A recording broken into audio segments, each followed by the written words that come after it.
Welcome to the podcast. Literally stop. Welcome to Who Let the Dogs Out. The podcast is designed to help you enjoy life with your best friend without all the frustrations. Join us each week as we help families across the country do just that. I'm your host, Corey, and I'm joined by Sally. And for those of you who don't know who we are, my name is Corey. I'm the founder of Wonder Dog Training. We started the first day of 2018. We've helped thousands of families and thousands of dogs across multiple cities and multiple states. And our big goal here is to help you enjoy life with your best friend without all the frustrating behaviors that you have to deal with on a daily basis, like jumping, pulling, bolting, etc. So that's it. This is Sally. I've worked for Wonder Dog since 2019.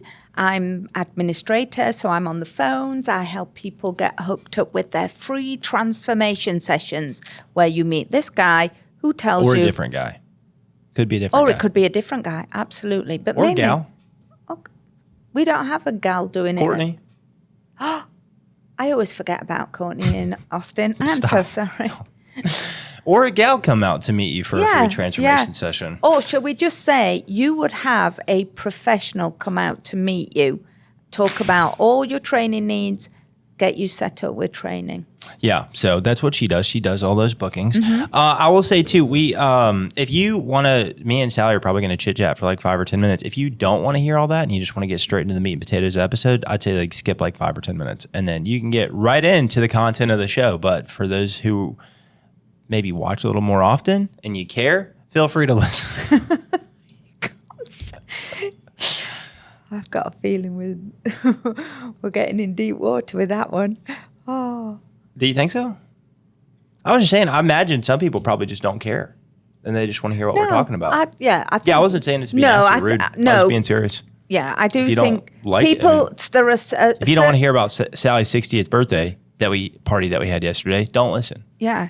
But there's some people that come on to get the information and all those good training tips that you give 100%. and advice. And then the others just to want to see what we've been up to, basically. That's what it sounds like to me. So anyways, in terms of formats today, we're doing a Q&A. Those are fun because you guys send in the questions. We give you the answers. If you want to ask a question, you can reach out to Sally at wonderdogtraining.com. Yep, Sally at wonderdogtraining.com. If you would like to have your question answered on the show, we've got dog talks where we come on to talk about topics related to dogs, dog ownership, dog training, etc. So if you want to, feel free to send a topic in as well. Yeah, we can do that as well if you got a topic idea. Yeah.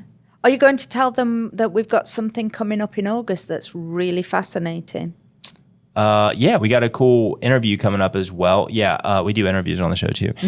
We've done 3 or 4 so far. We've got another one coming up in August, and it'll be closer to the beginning of August, and then we'll probably do one. It'll probably come out towards the end of August. I want some time to edit it, make it great for all parties involved. But we got a cool interview coming up with something that I think people will get a lot of value and a lot of benefit from. Yeah. Something that is new to me, and it will be probably new to everybody else. I think it'll be new to other people, actually. Yeah, for sure. It's definitely new to me. So anyways, those are the formats. If you guys like the show, feel free to subscribe, like the show. We would appreciate that. Once again, by doing that, you're just helping us get the message out to more people, more friends, more family, things like that. And that is the idea here, because if we can get our message out to more people, we can help more people. And that's the goal here. So if you like the show, subscribe, share. If you get any value out of it, you learn anything, Sally makes you laugh, something like that, subscribe to the show. And that's it. We did get a comment from at the Adventures of Grandpa. He said, "My friends and I are enjoying how the format of the show has grown. Y'all rock," in all caps. Thanks, Grandpa. Thank you, Grandpa. We appreciate that. And then I don't know if on the other episode we read the comments, but we got a few. Did we get? We're getting more comments about us? I don't know if we already did Stafford's. This was on 2 episodes ago, but he said, great podcast. Ollie comes to Hawaii in 2 weeks. He's been with Brooke in Seattle for about 3 months. We'll see how he remembers his training. I think he's going to remember it well, but I couldn't imagine being away from my dog for 3 months. That's crazy. And I hope that you'll have a great time in Hawaii, running around on the beaches. But, Stafford, if you do happen to need some extra training, you know how supportive we are.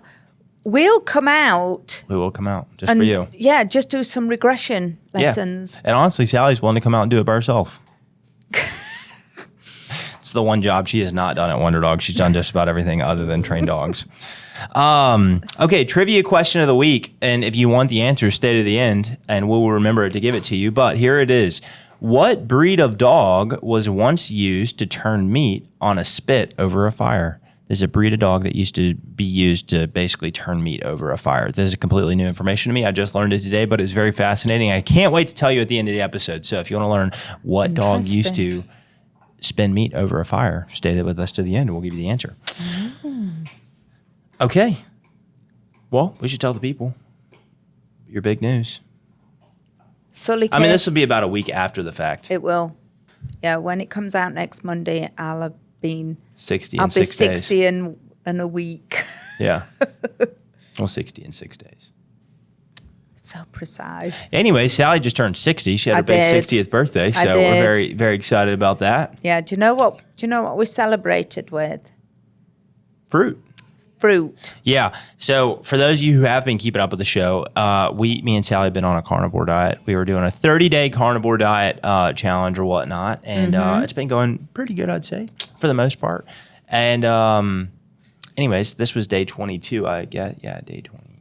No, day 23. Day 23. 23 or 24, I don't know. Next Tuesday's the last. We're done after next Monday. So nobody's keeping count except for this guy. Anyways, but we did, so then Sally's been saying, I want to have a piece of cake for my birthday. Wanted a birthday cake. 60. It's my You're only 60th 60 birthday. once. You're only 60 once. I've been saying 60 is the new 50. I have plenty more birthdays to celebrate, whatever.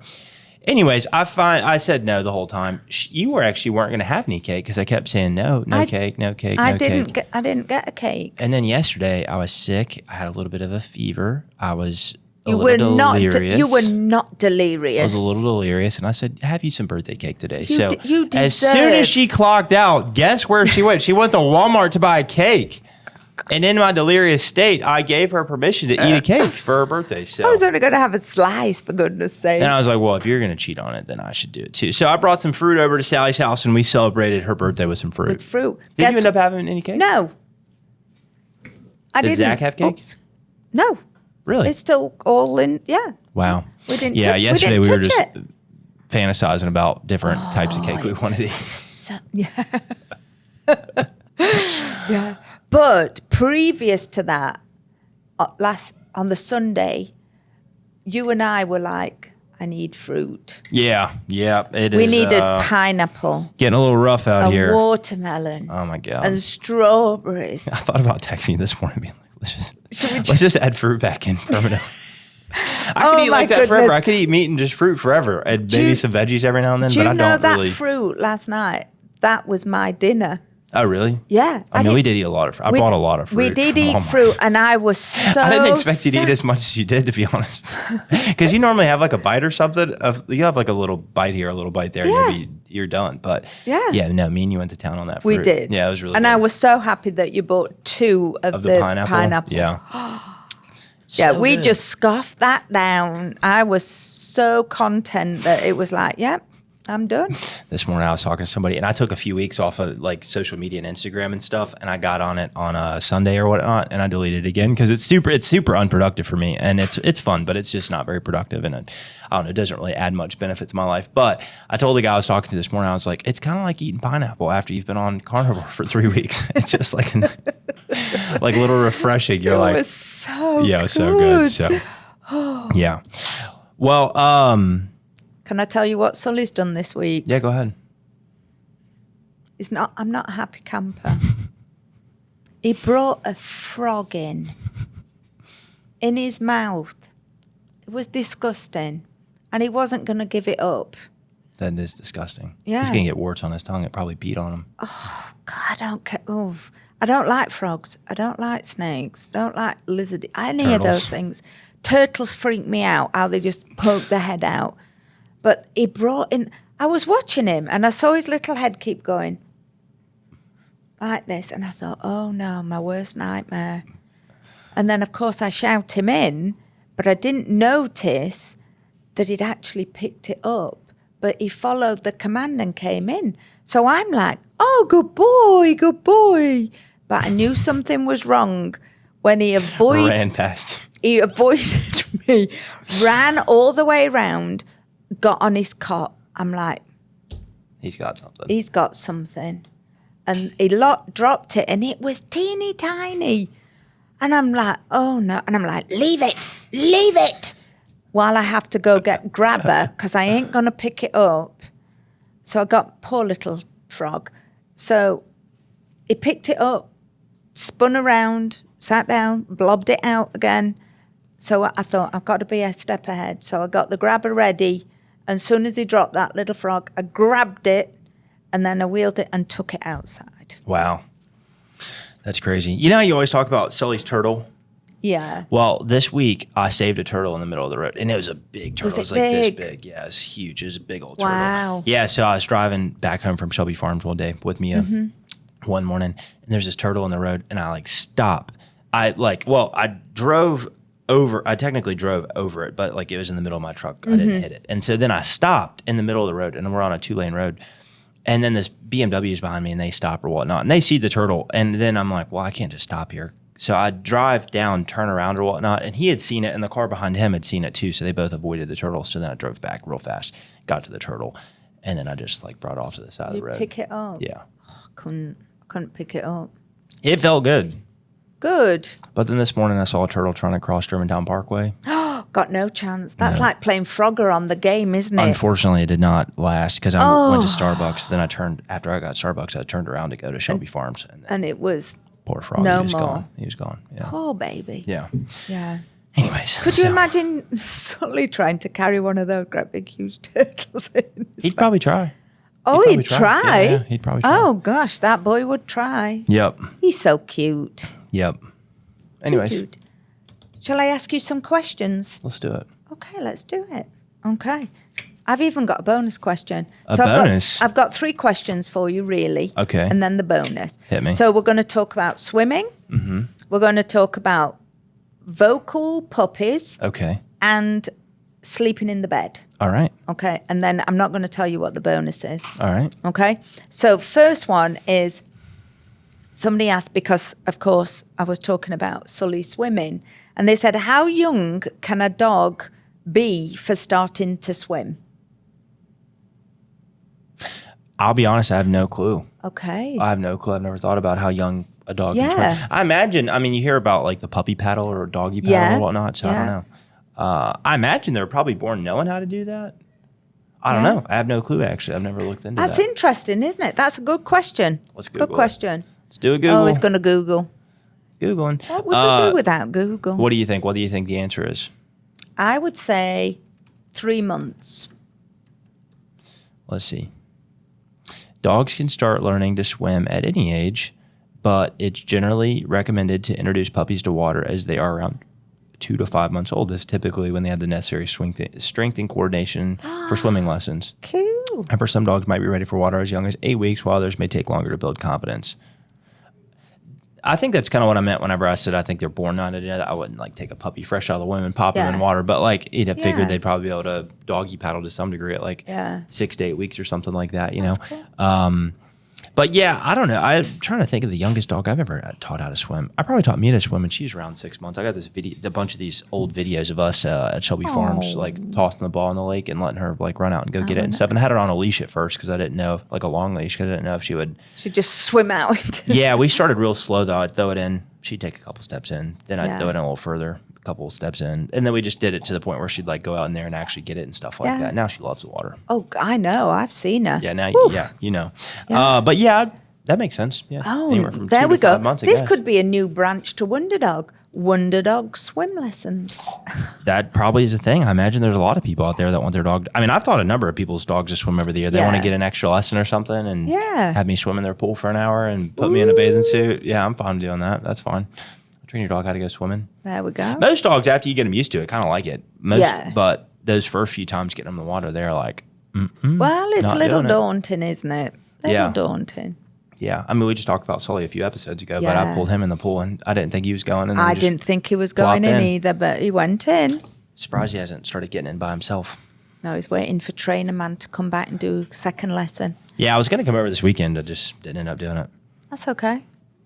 Plenty of other weekends.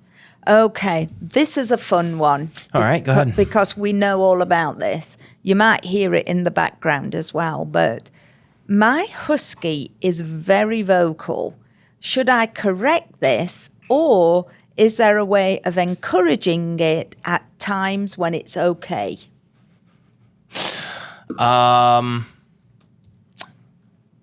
Great question. We do know something about this because it seems like just as we graduate a Husky here at HQ, we get a new one. We get a new one. And there's one day a week that we know is going to be a loud week. So, Yeah.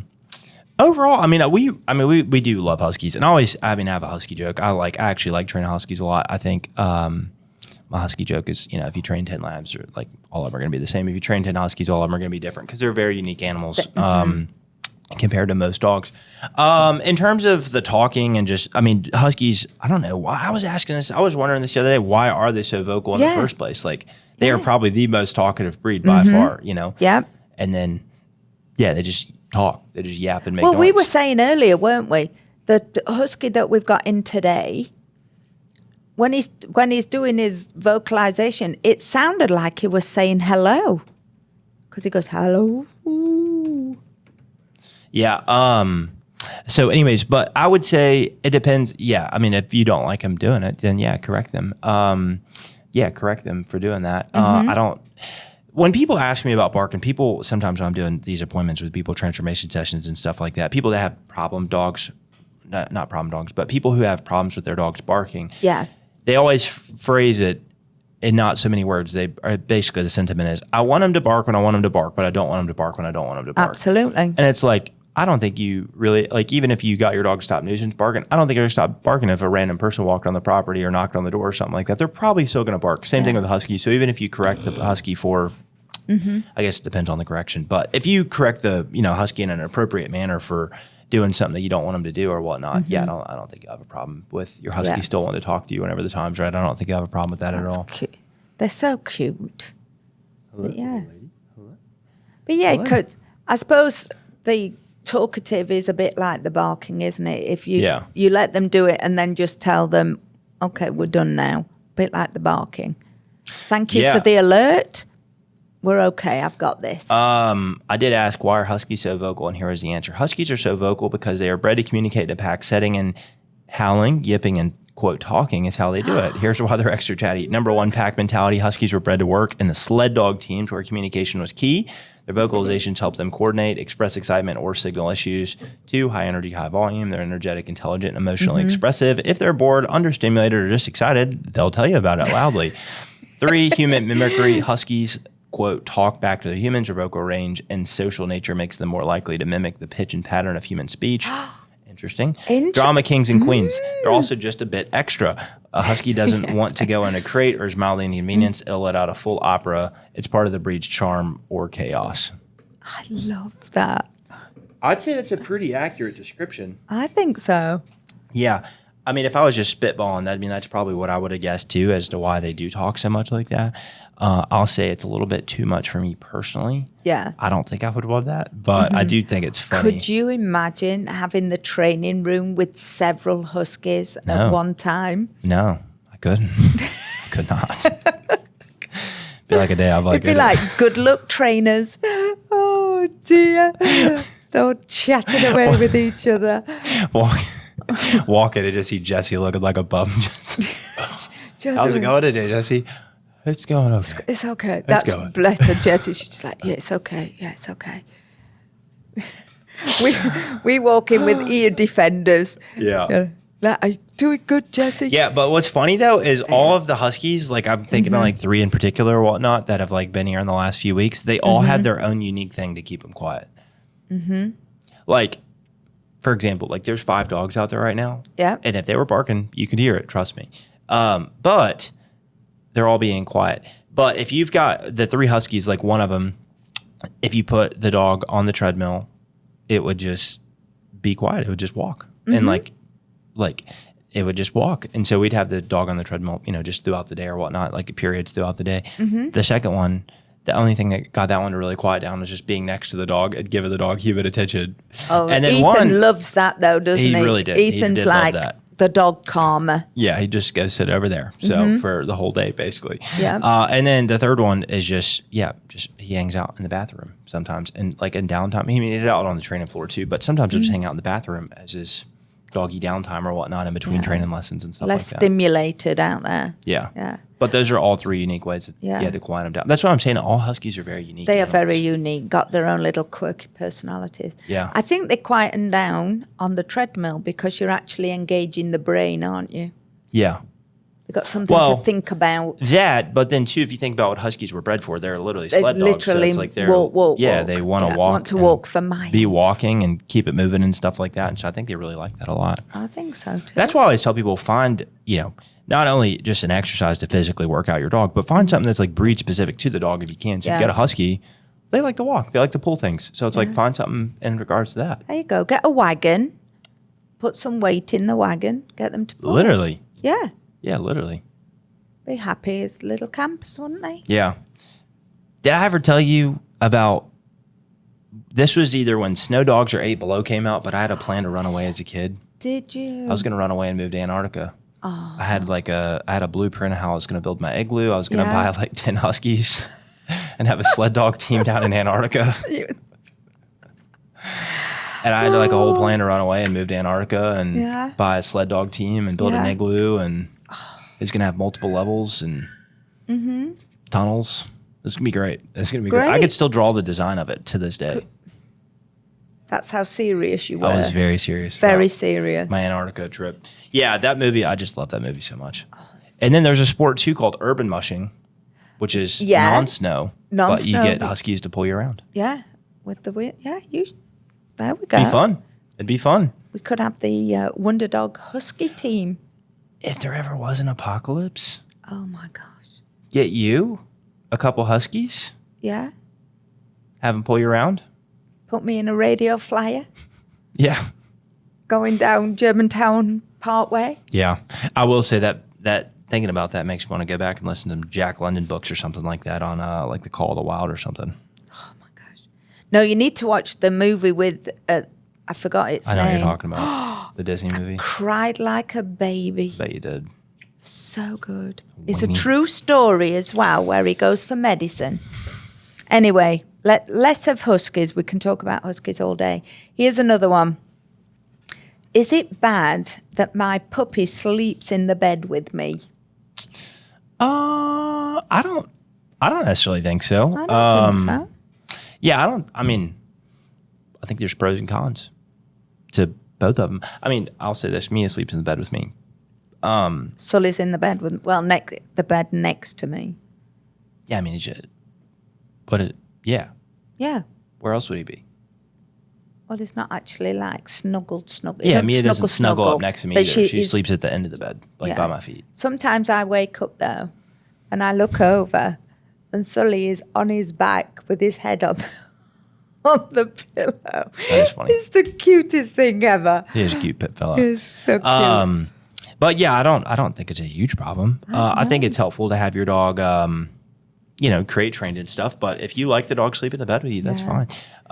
You just got to trust them that they're not going to do pee-pee. Yeah, the time that I don't night. really. Yeah, I mean, the times that I don't really like them doing it is that basically. So if they're jumping out of the bed, jumping in and out of the bed, they're affecting your sleep. They're chewing stuff up in the middle of the night. They're potty in the middle of the night. It's like, we should probably use a crate. We should probably isolate the dog. But if they can get away and not do that, then have them sleep in the bed with you. That's fine.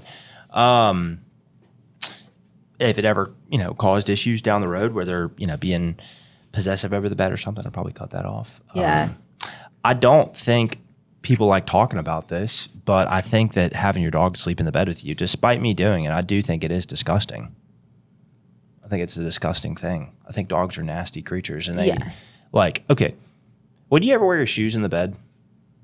Like your shoes? No. You'd never wear your shoes? No. But they bring their dirty paws onto the bed. Yeah. You probably change, you're probably not going to wear that outfit to go to sleep tonight, right? No. You put your jammies Right, because you've on. been sweating in it. You've been out in public in it and stuff like that, right?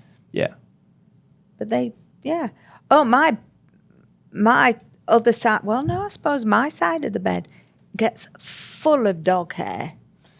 Yeah, I'm not even just talking about the dog hair and the shedding and stuff. I mean, I guess it'd be nicer if you had like a hypoallergenic breed or something like that. But yeah, I mean, dogs shed too.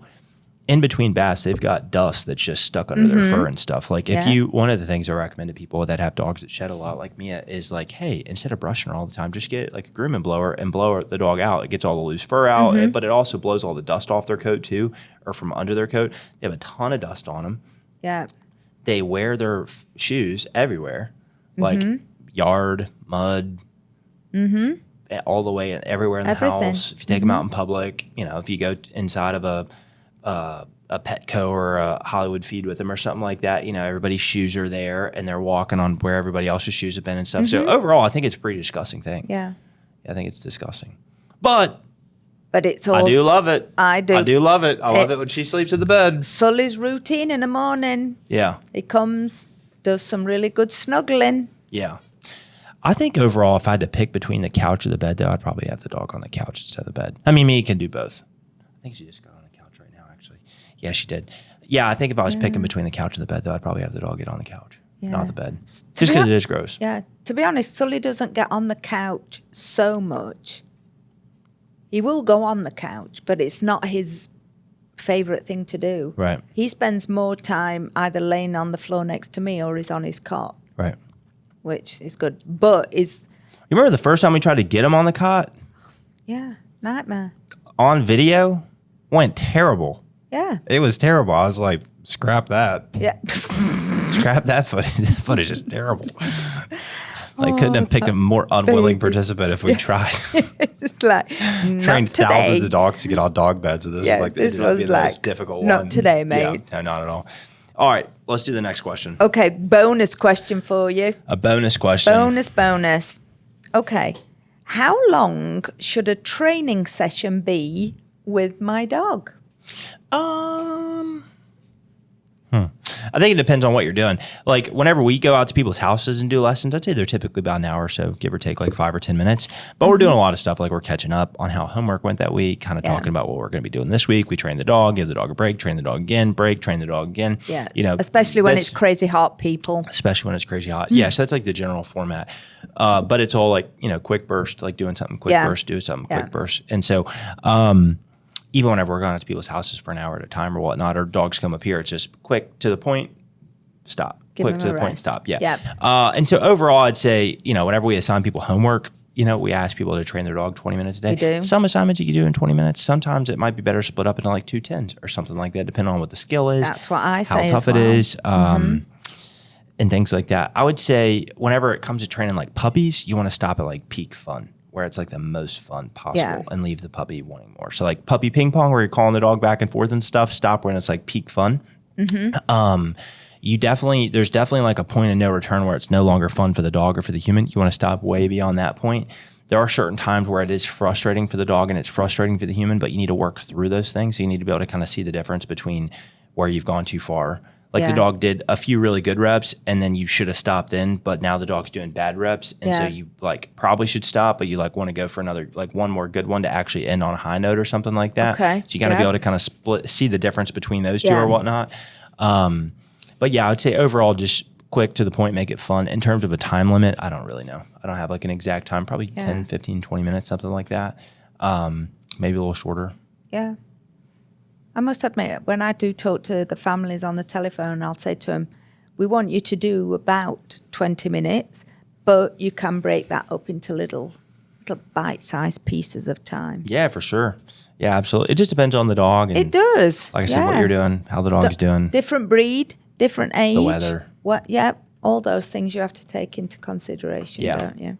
Yeah, just don't take it too far where it's not fun for you or the dog anymore. Yeah. And make it, try to end on a high note. I try to end all of our training, like lessons or particular sessions within a lesson on a high note where it's like the dog ends on a win. Hey, you do a really good one. Boom, jackpot. Let's pause for a little bit. We'll come back and do it later. Yeah. So that way, whenever they come back, they're like, I want to do that again. That was awesome. That was fun. I like doing that. Training should be fun. Should be. Yeah. And like I said, there's going to be times where it's like stuff is frustrating and you got to work through those difficulties. But overall, I mean, on the overall, we do want training to be a fun experience for the dog and for the human. But sometimes it is frustrating. Sometimes it's not fun. Sometimes it's not comfortable. But you have to work through those things in order to get the dog to where you need him to be. Yeah. And then life is fun. Right. 100%. Yeah. Well, that's all my questions. What do you have apart from the answer to the trivia? Outside of the trivia answer, nothing. But let me scroll up here to find our trivia answer. Okay, so the trivia question was, what breed of dog was once used to turn meat on a spit over a fire? I will say, when I first read this, I didn't actually know what turn meat on a spit means, but I think it's the thing that... Yeah. So when you said that, I was like, what dog is going to like hold the handle? That's what I was thinking. Did you think that's... I'm like, what dog's going to hold the handle and go? Yeah. That'd be crazy. Yeah. So, That's what I thought too at first. Yeah. But it gets even more creative than that. Okay. Sally already knows the answer. So I do. This is a good one. So the answer is a turn spit dog. So turn spit, it's all one word, turn spit dog. And that is a now extinct breed that ran in a wheel like a hamster to rotate meat over fires at kitchens. These little guys were basically living rotisserie motors in old school England.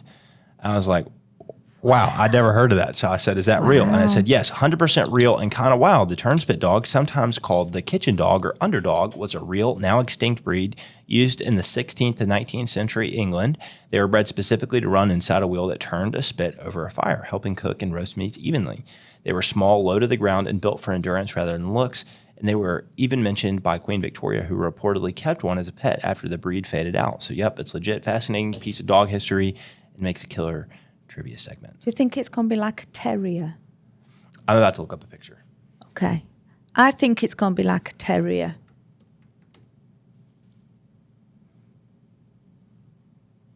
See, British are just geniuses, aren't they? I'm going to make this as big as possible. Who'd have thought all those years ago they'd come in? It looks terrierish, doesn't it? I don't know if y'all are going to be able to see this on the video, but maybe I should screenshot it and send it to Gideon so we can put it in here.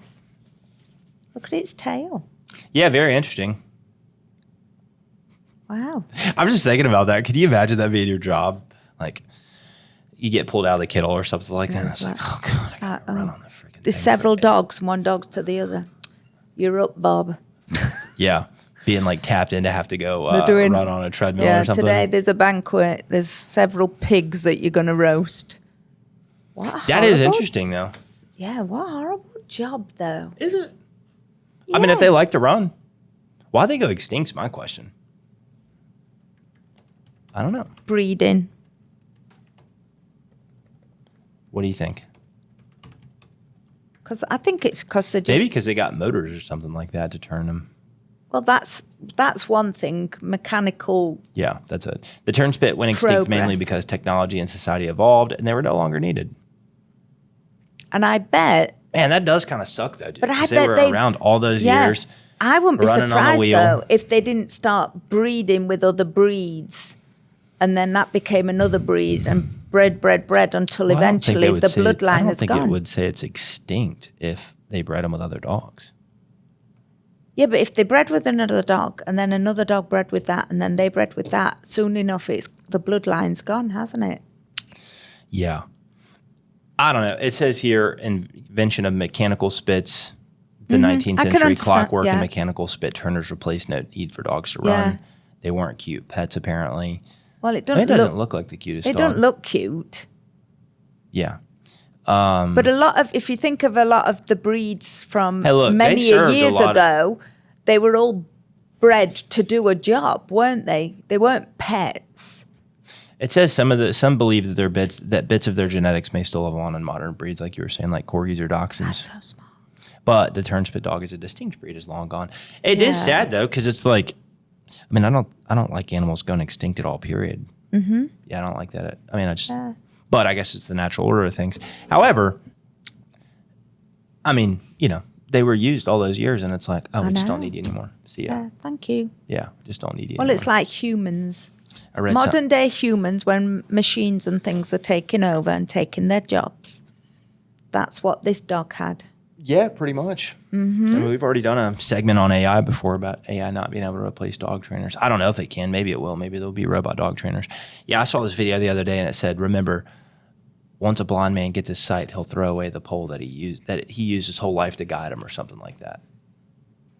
Ooh. I know, kind of deep. And that makes me think of the turnspit dogs. Yeah. I thought the video was stupid, but it makes me think of the turnspit dogs. It's like, hey, we were using you all these years. Now we don't need you anymore. Yeah. Bye. Just You're gone forever. yeah. So, anyways, but that's the podcast. Well, it was a different one, wasn't it? It was. I'm liking the trivia, though. It's kind of fun. I like the trivia. Yeah. I don't know where you're finding all these things from, but keep it up. Yeah. Well, guys, that's the show today. Yeah. So if you know anybody that's got a puppy that wants to sleep in the bed, you know somebody with a husky that is talkative, what else are we talking about? Somebody who has a pool and they want to teach their dog to swim, we hire him out. We do. Yep. I am definitely for hire. Yeah, so if you know anybody that has questions about any of that stuff or they could get any value out of this, we just ask you send them the link to the podcast. Just hit the share button, copy link, send it over. That'd be great. If you like the show, you got any value out of it, you learned something. I know you definitely didn't know about turnspit dogs. I've been working with dogs for 10 years. I'd never heard of that. So if you hadn't heard of the turnspit dog, hit the subscribe button for us. So if you've got any other fascinating facts, let us know. yeah, you could do that too.